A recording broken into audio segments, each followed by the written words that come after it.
Hello students, हमने पहले के वीडियोस में सोर्सेस ऑफ लॉ और टाइप्स ऑफ लेजिस्लेशन डिस्कस किया है। इस वीडियो में मैं डिस्कस करने जा रही हूँ merits and demerits of legislation.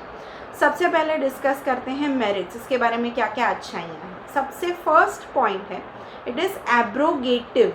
It has abrogative power. Abrogative power means it can make laws as well as it can abolish laws.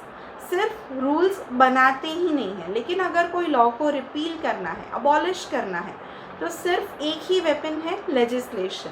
और किसी चीज़ से कोई लॉ रिपील या अबॉलिश नहीं होता है।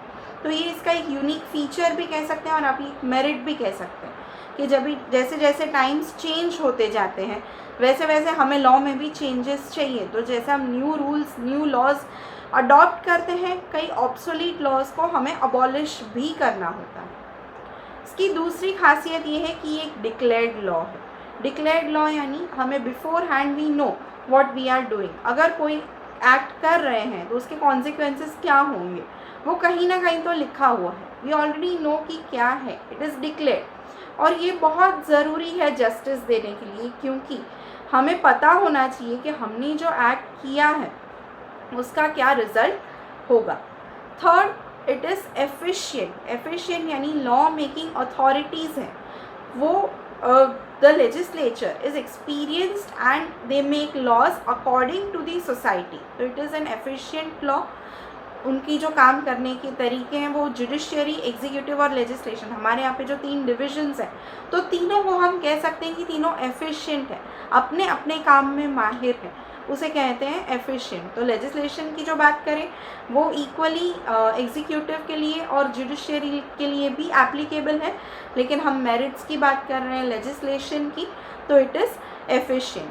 थर्ड, ये कोडिफाइड फॉर्म है तो इसको ग्रेटर एक्सेस है। आप कहीं से भी इसको ढूंढ सकते हैं, आपको कहीं से भी पता चल सकता है कि कहाँ पे ये चीज़ लिखी हुई है। जबकि दूसरे लॉ के जो सोर्सेज हैं जैसे कस्टम, तो आपको नहीं पता है कि वो कब ओरिजिनेट हुआ, कहाँ ओरिजिनेट हुआ, उसके बारे में कुछ, सिर्फ लोगों से सुनी गई बातें हैं। जबकि legislation, it has greater access because it is codified. Third, वो रिलायबल है। रिलायबल क्यों है? क्योंकि उसको रिलायबिलिटी है क्योंकि वो लिखा हुआ है। अगर कोई आके ऑब्जेक्ट कर रहा है कि नहीं ये चीज़ गलत है, तो आप उसके ऊपर रिलाई कर सकते हैं कि नहीं ये लिखा हुआ है, it is legislatures will, legislature का ही ये कहना है, तो इसलिए आप उसको रिलाई कर सकते हैं। ईज़िली अवेलेबल है लाइब्रेरीज़ पे, और आजकल तो ऑनलाइन में इतने सारे ऑब्जेक्ट्स हैं इसके कि आपको वो ऑनलाइन भी अवेलेबल हो सकता है। फ्यूचर केसेस के लिए अगर हम बात करें कि ये pre hand, before hand made law है, आप फ्यूचर में भी इसे यूज़ कर सकते हैं। ऐसा ज़रूरी नहीं है कि कोई एक्ट, कोई स्टैट्यूट पास हुआ और वो तभी, जब भी उसकी नीड है, ज़रूरत है, तभी हम लॉ पास करेंगे। No, beforehand law is made and then it is used in future cases. So it is a remedy for future cases. आने वाले अगर कोई केस है तो उनको वेट नहीं करना पड़ेगा कि इसके लिए कोई लॉ नहीं है। Next, it is in simple and easy form, simple language में है, रीडेबल है, कोई भी इसे रीड करके पता लगा सकता है कि इसमें क्या लिखा हुआ है। Next we come to demerits. इसके बहुत सारे डीमेरिट्स या डिफेक्ट्स नहीं हैं, जिनके 3 हैं, but they are the major defects of legislation. सबसे पहले रिजिड है। रिजिड यानी इजीली चेंज नहीं होता है। Every now and then we can not change law.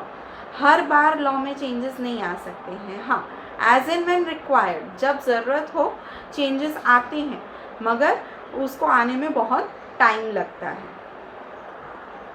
जजेस अपने हिसाब से कोई इसमें चेंजेस नहीं ला सकते हैं। फॉर एग्ज़ाम्पल, अगर कोर्ट में हमें कोई लॉ के बारे में हम डिस्कस करें तो जजेस वही फॉलो करेंगे जो लिखा हुआ है। जजेस can not on their own change और alter.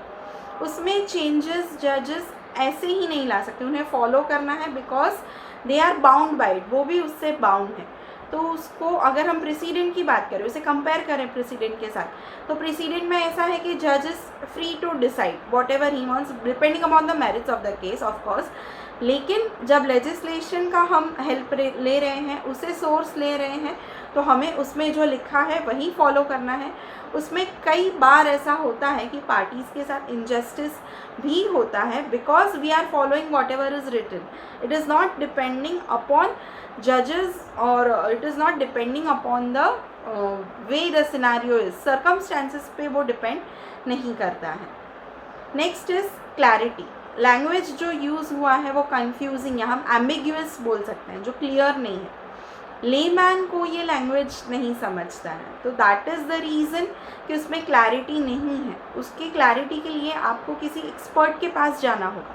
You will have to go to some person who will make it clear for you. So these are the defects, or we can say demerits of legislation. In case if you have any questions, please put in the comments section. I'll reply or revert to you.